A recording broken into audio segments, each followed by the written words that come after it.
તો નમસ્કાર મિત્રો, આપણે પહોંચી ગયા છીએ ઋષિકેશ યોગ નગરી ઋષિકેશ. એમ કહેવાય કે અહીં ગંગાજીનો ત્રિવેણી સંગમના દર્શન કરવા આપણને મળે છે. એમ કહેવાય કે ગંગા, યમુના અને સરસ્વતી આ ત્રણેય મહાનદીઓ, એમ કહેવાય કે આપણા હિન્દુ ધર્મમાં પૂજાતી આ ત્રણ નદીઓનું સંગમ છે યોગ નગરી ઋષિકેશ. તો મિત્રો, આજે આપણે સંપૂર્ણ દર્શન કરવાના છે ગંગાના ત્રિવેણી સંગમના. તો નમસ્કાર મિત્રો, ચેનલ ઉપર નવા છો તો ચેનલને સબસ્ક્રાઇબ જરૂર કરી લેજો અને વિડીયોમાં અંત સુધી બન્યા રહેજો. તો મિત્રો, આપણે આજે વાત કરવાની છે ગંગાજીના ત્રિવેણી સંગમની, તેમની પૂજા પણ કરીશું. તો મિત્રો, હવે આપણે આગળ જઈ અને મંદિરના સંપૂર્ણ દર્શન કરવાના છે. સંપૂર્ણ ગંગા ઘાટના હું તમને આજે દર્શન કરાવીશ. તો મિત્રો, વિડીયોમાં અંત સુધી બન્યા રહેજો અને જો વિડીયો ગમે તો લાઈક, કોમેન્ટ અને શેર જરૂર કરજો.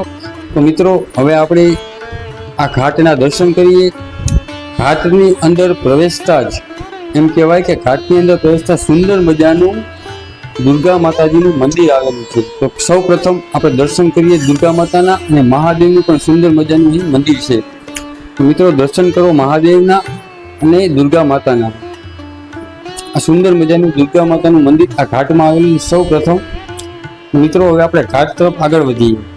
તો મિત્રો, આ ઘાટનો સંપૂર્ણ વ્યૂ છે. તમે જુઓ, મનને શાંતિ મળે એવો આ સુંદર મજાનો વ્યૂ છે. એમ કહેવાય કે લોકો પોતાના પાપોનો નાશ કરવા અથવા પોતાના પાપ ધોવા માટે આ ગંગાજીમાં સ્નાન કરે છે. તો મિત્રો, એક સામે દેખાય એક સુંદર મજાની મહાદેવની એક પ્રતિમા મને અહીંથી દેખાઈ રહી છે. તો સૌ પ્રથમ આપણે એ પ્રતિમાની મૂર્તિના નિહાળીએ અને તેમના પણ દર્શન કરીએ. ચાલો આપણે આગળ વધીએ મહાદેવની પ્રતિમા તરફ. સામે જો તો લખેલું છે જય ગંગા માં. તો મિત્રો, કોમેન્ટમાં પણ આપણે લખવાનું થાય છે જય ગંગા માં. સુંદર મજાનો ઘાટ છે. એમ કહેવાય કે અહીંયા ગંગા, યમુના અને સરસ્વતી માતાનો ત્રિવેણી સંગમ છે. અહીં પૂજા કરવાથી તમારા તમામ પાપોના નષ્ટ થઈ જાય છે મિત્રો. તો ચાલો હવે આપણે આગળ વધીએ. જો ખૂબ જ જબરજસ્ત ઘાટ છે ને સામે દેખાય છે એક મહાદેવની સુંદર પ્રતિમા છે અને પાર્વતી માતા પણ છે. મહાદેવની પ્રતિમામાં મહાદેવની જટામાંથી ગંગાજી સ્વયં પ્રગટ થાય છે. એ પ્રતિમા અહીં સુંદર મજાની મહાદેવની મૂકવામાં આવેલી છે. તમે જુઓ, એકદમ જોરદાર પ્રતિમા છે મહાદેવની. મિત્રો, મહાદેવની પ્રતિમા જટામાંથી ગંગાજી વહી રહ્યા છે અને બાજુમાં માતા પાર્વતીનું પણ સુંદર મજાની મૂર્તિ રાખવામાં આવેલ છે. અને કૈલાસ પર્વત જેવો હોય છે તેવું પણ અહીં આકૃતિત કરવામાં આવેલ છે. તમે જુઓ, સુંદર મજાની મહાદેવની પ્રતિમા છે. આ સંપૂર્ણ ગંગા ઘાટ જ છે મિત્રો. અને આગળ દેખાય ત્રિવેણી સંગમ છે, તેમના પણ આપણે દર્શન કરવાના છે. તો મિત્રો, અહીં એમ કહેવાય છે કે ભગવાન શ્રી કૃષ્ણએ પણ દોરો કરેલો છે. અહીં ભગવાન શ્રી કૃષ્ણ પણ આવેલા છે. અહીં ગંગાજીમાં સ્નાન કરેલા છે.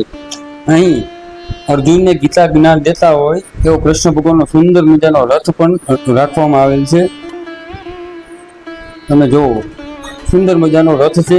કૃષ્ણ ભગવાન રથ હાંકી રહ્યા છે અને અર્જુનને ગીતા જ્ઞાન આપી રહ્યા છે. તો મિત્રો, અહીં સમગ્ર પૂજાપો પણ મળી રહી છે.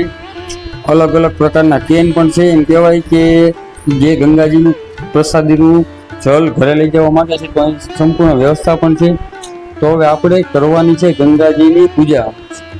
તમે જુઓ, સુંદર મજાના પુષ્પો, અગરબત્તીથી આપણે ગંગાજીનું, યમુનાજીનું અને સરસ્વતી માતાનું આપણે પૂજન કરવાનું છે. તો આપણે હવે સૌ પ્રથમ મહાદેવને જળ ચડાવીએ.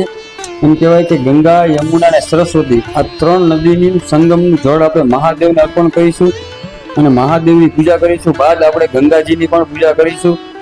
તો મિત્રો, વિડીયોમાં હર હર ગંગે જરૂર લખજો. તો મિત્રો, આપણે હવે મહાદેવ અને ગંગાજીની પૂજા કરીશું.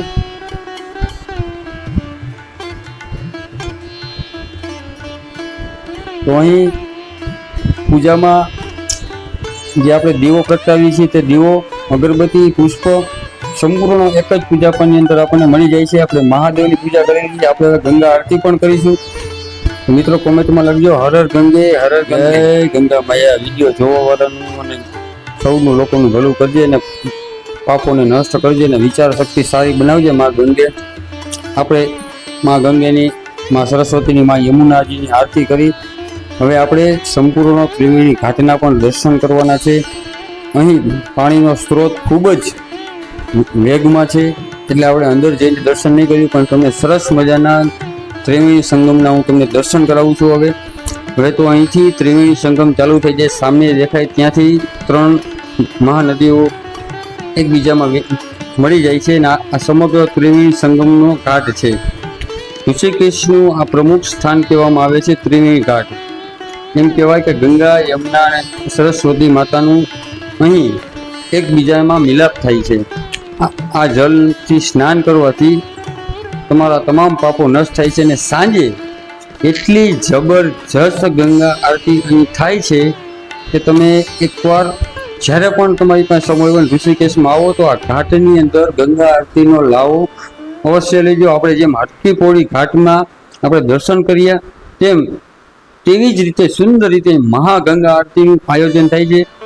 મિત્રો, આ સંપૂર્ણ ગંગા, યમુના, જમુના નદીના દર્શન કરી અને જો તમને વિડીયોમાં મજા આવી હોય તો લાઈક, કોમેન્ટ અને શેર કરવાનું ભૂલશો નહીં, કારણ કે જો તમે વિડીયોને શેર કરશો તો અમને પણ થોડોક સપોર્ટ મળશે અને આગળ અમને વિડીયો બનાવવાની મજા આવશે. તો ચાલો વિડીયોમાં જય શ્રી કૃષ્ણ, જય માતાજી અને હર હર મહાદેવ, હર જય ગંગે યમુના સરસ્વતી સર્વ નદીને પ્રણામ.